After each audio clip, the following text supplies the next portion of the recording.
ऊना, हिमाचल प्रदेश। पहाड़ों के बीच एक छोटा सा गांव, जहां लोग रात के बाद एक पुराने बरगद के पेड़ के पास से गुजरना पसंद नहीं करते। गांव वाले कहते हैं उस पेड़ के नीचे कभी एक आदमी की लाश मिली थी। उसकी आंखें खुली हुई थी और चेहरे पर डर ऐसा था जैसे उसने मौत को सामने खड़ा देखा हो। और उस आदमी का नाम था ताऊ जी। ये बात है 1980 के आसपास की। उस वक्त हिमाचल के एक छोटे शहरों में टॉकी सिनेमा का नया क्रेज शुरू हुआ था। गांव के लोग मीलों पैदल चलकर हॉरर मूवीज देखने जाते थे। ऊना के कुछ जवान भी एक रात फिल्म देखकर लौट रहे थे। रात के करीब 1 बजे पहाड़ों का सुनसान रास्ता, ठंडी हवा और आगे वही पुराना बरगद का पेड़।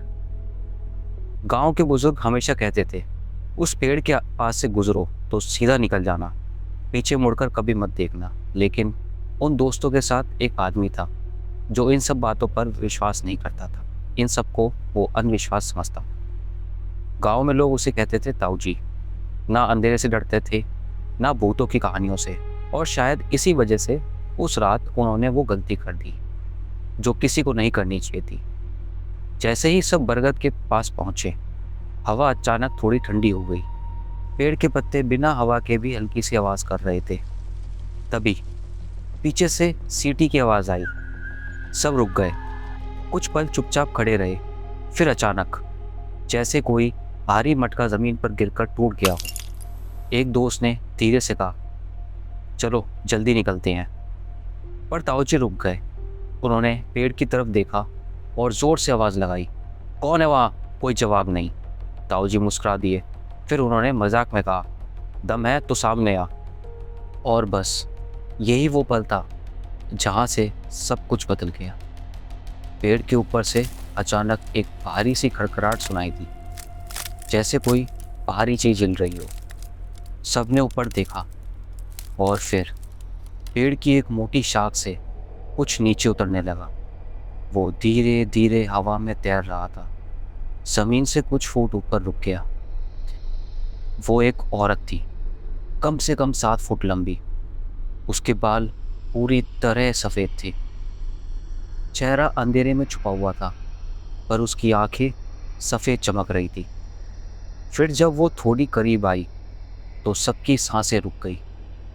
उसके होठ काले धागों से सिले हुए थे, जैसे किसी ने उसका मुंह सिल दिया हो। कोई आवाज़ नहीं, सिर्फ वो खड़ी थी हवा में। ताऊ जी का चेहरा भी अब पहली बार थोड़ा बदला, पर उन्होंने डर दिखाया नहीं। गुस्से में उन्होंने अपनी कुल्हाड़ी निकाली और सीधा उस औरत की तरफ फेंकी। कुल्हाड़ी सीधा उसके सीने में लगी, पर ना खून निकला, ना वो हिली।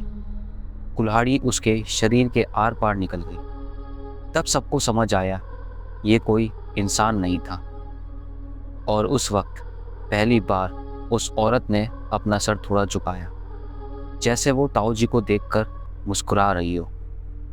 फिर एक आवाज़ आई, ऐसी आवाज़ जैसे एक साथ कई लोग धीरे से बोल रहे हो, कोई जिंदा नहीं बचेगा। अगले ही पल वो चीज़ गायब हो गई और सब लोग दौड़ते हुए गांव की तरफ भाग गए। लेकिन उन्हें पता नहीं था कि वो उसके साथ ही आ चुकी थी। अगले कुछ दिन में गांव में अजीब चीज़ें होने लगी। रात को लोगों को पेड़ों से आवाज़ें सुनाई देती थी। कुत्ते बिना वजह चीखने लगते। और एक रात गांव की एक औरत तारों के साथ कुछ अजीब हुआ। वो अचानक रात उठकर घर की दीवार के सामने खड़ी हो गई और धीरे धीरे किसी से बात करने लगी, पर वहाँ कोई नहीं था। उसकी आंखें सीधी दीवार पर टिकी हुई थी। फिर उसके नाक से खून बहना शुरू हुआ। उसका पति डर के मारे बाहर भाग गया और जब लोग वापस कमरे में आए तो तारो सीधी छत की तरफ देखकर हंस रही थी। उस हंसी में कुछ अजीब था।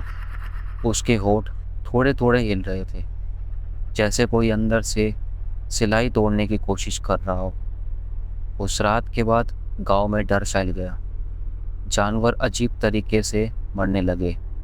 उनकी गर्दनें खोखली मिलती थी, जैसे किसी ने उनका खून खींच लिया हो। तब गांव वालों ने एक तांत्रिक को बुलाया। तांत्रिक ने पूरी कहानी सुनने के बाद सिर्फ एक बात की, ये कोई आम आत्मा नहीं है, ये वो रूह है जिसे कभी धोखा दिया गया था। बहुत साल पहले इसी गांव में एक औरत को तंत्र विद्या के चक्कर में जिंदा ही बांध दिया गया। उसका मुंह मंत्रों से सिल दिया गया और उसकी आत्मा को उसी बरगद के पेड़ से बांध दिया गया। तांत्रिक ने धीरे से कहा, लेकिन अब किसी ने उसे ललकार दिया है। और उसने सीधा ताऊ जी की तरफ देखा और बोला कि वो आत्मा सिर्फ तुम्हारी वजह से इस गांव में आई है। अमावस्या की रात को मैं वापस आऊँगा, तब तक के लिए मैं तुम्हें कुछ पूजा सामग्री दे रहा हूँ, ये इसका तुम इंतज़ाम कर दो। गांव के बाहर शमशान में एक बड़ा हवन रखा गया। तांत्रिक ने एक सुरक्षा घेरा बनाया, सब लोग उसके अंदर खड़े थे। उसने एक बात बार बार कही, चाहे कुछ भी हो जाए, इस घेरे से बाहर मत निकलना। रात गहरी होती गई, हवा तेज़ होने लगी। हवन की आग अचानक जोर से भड़की और फिर अंधेरे में से एक परछाई उभरने लगी। वही औरत, वही सफ़ेद आंखें और वही सिला हुआ चेहरा। इस बार वो सीधा घेरे के बाहर खड़ी थी। उसने धीरे से अपना हाथ उठाया और सीधा ताऊ जी की तरफ इशारा किया। फिर वो आवाज़ दोबारा सुनाई दी, मुझे इसका कलेजा चाहिए। लोग चीखने लगे। तांत्रिक मंत्र पढ़ने लगा, पर वो चीज़ रुकी नहीं।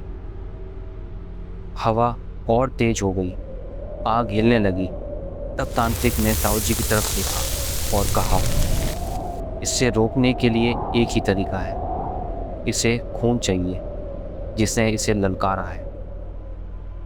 कुछ पल के लिए सब चुप हो गए। ताऊ जी ने आसपास खड़े लोगों को अपने गांव को देखकर बिना कुछ बोले उन्होंने अपनी उंगली में एक कांटा चुभाया, 2 बूंद खून ज़मीन पर गिराई और फिर वो धीरे धीरे सुरक्षा घेरे के बाहर चले गए। जैसे ही वो बाहर पहुंचे, हवा में एक इतनी तेज चीख गूंजी कि आसपास के पेड़ तक हिल गए। सब कुछ अंधेरा हो गया और अगले ही पल सब खत्म। सुबह जब लोग बरगद के पेड़ के पास पहुंचे तो ताऊ जी की लाश वहीं मिली, पेड़ के नीचे। उनकी आंखें खुली हुई थी, पर इस बार उनके चेहरे पर डर नहीं था, जैसे उन्हें पता हो कि उन्होंने क्या किया है। गांव में उसके बाद कभी भी वो आत्मा दोबारा नहीं दिखी। लोग कहते हैं ताऊ जी का बलिदान ही था जिसने उस रूह को वापस बांध दिया।